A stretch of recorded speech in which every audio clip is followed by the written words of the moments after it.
Yesterday, the 7th of October, was the feast of Our Lady of the Rosary. It's also known as the Feast of Our Lady of Victories, because it honours the victory of the Christian forces against the Turks in the great naval battle of Lepanto, which took place on the 7th of October 1571. And this victory really saved Europe from being overrun by the forces of Islam. The saintly Dominican Pope of the day, Pope St. Pius V, attributed the victory to the intercession of the Blessed Virgin Mary, who had been invoked right across Europe on the day of battle with a campaign to say the Rosary. Indeed, the crewmen on the more than 200 Christian ships prayed the Rosary prior to engaging in the battle.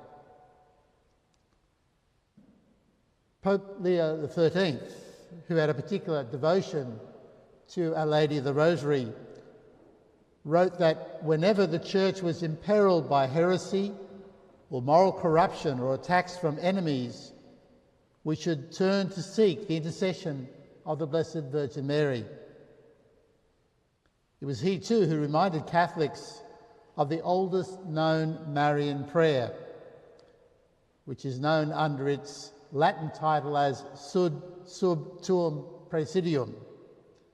And he encouraged the people particularly to pray that prayer in time of trouble. And the prayer reads, "We fly to thy protection, O Holy Mother of God. Do not despise our petitions in our necessities, but deliver us always from all dangers, O glorious and blessed Virgin." Prayer is powerful. At Fatima, Our Lady urged the children to pray the Rosary every day for peace in the world and an end to war. And the month of October has traditionally been designated as the month of the Holy Rosary. So next Saturday at 2 p.m. we are holding a public rosary in St David's Park. And also here in Hobart, men have been meeting and praying the Rosary once a month in Franklin Square.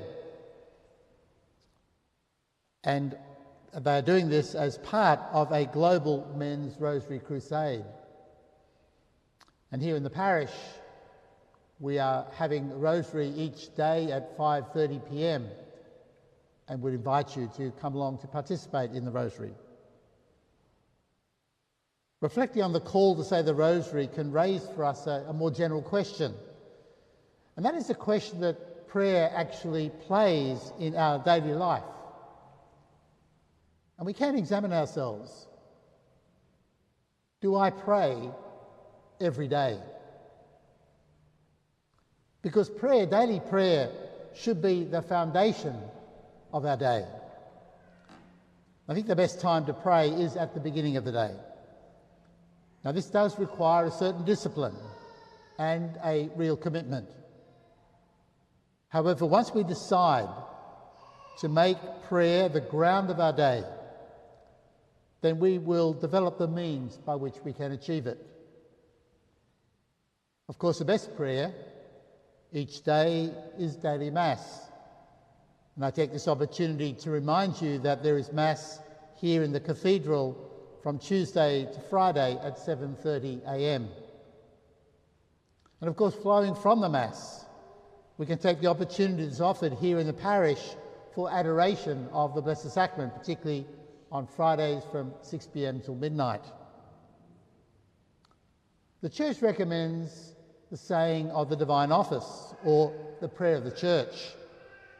This prayer is not just the prayer for priests and religious, but it is the official daily prayer of the whole Church.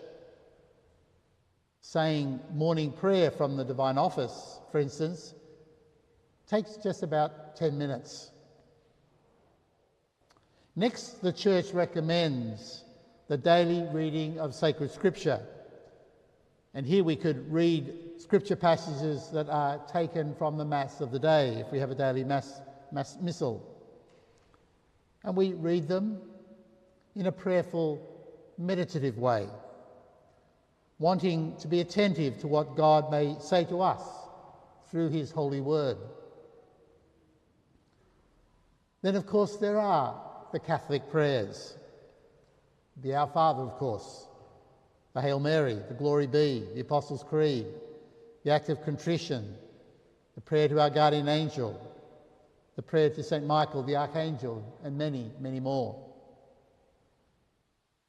And as previously mentioned, we've been encouraged by many popes to say the Rosary. And this call by the popes has been amplified by messages coming from apparitions of the Blessed Virgin Mary. Each day we could pray some decades of the Rosary. And of course, in recent times, the daily recitation of the Divine Mercy Chaplet has also been promoted. When we think of all these things, it reminds us that prayer is in fact the foundation to our daily life as Christians. It's through prayer that our relationship with God is activated every day. It is through prayer that God can speak to us and draw us closer to himself. It is through prayer that we can intercede for the needs of the world. And it is through prayer that we can draw down grace upon the world. In that very beautiful reading we had given to us today from the prophet Isaiah in the first reading, we're reminded that God spoke of how much he has done for humanity, taking the image of someone establishing a vineyard. And then we hear the Lord say, after all this effort, after all that he has done, it seems that he only was able to produce sour grapes. God has done so much for us, so much for humanity. And yet we have really given so little in return. Indeed, we've really been so miserly in our response to the constant love and the profound mercy that has been poured out upon humanity and poured out upon each of our lives. Turning to the Lord more in personal prayer is surely a beginning that we all can make. Choosing to devote some time each day to be in the presence of the Lord and to converse with him is really so little, but surely it is the least that we can do.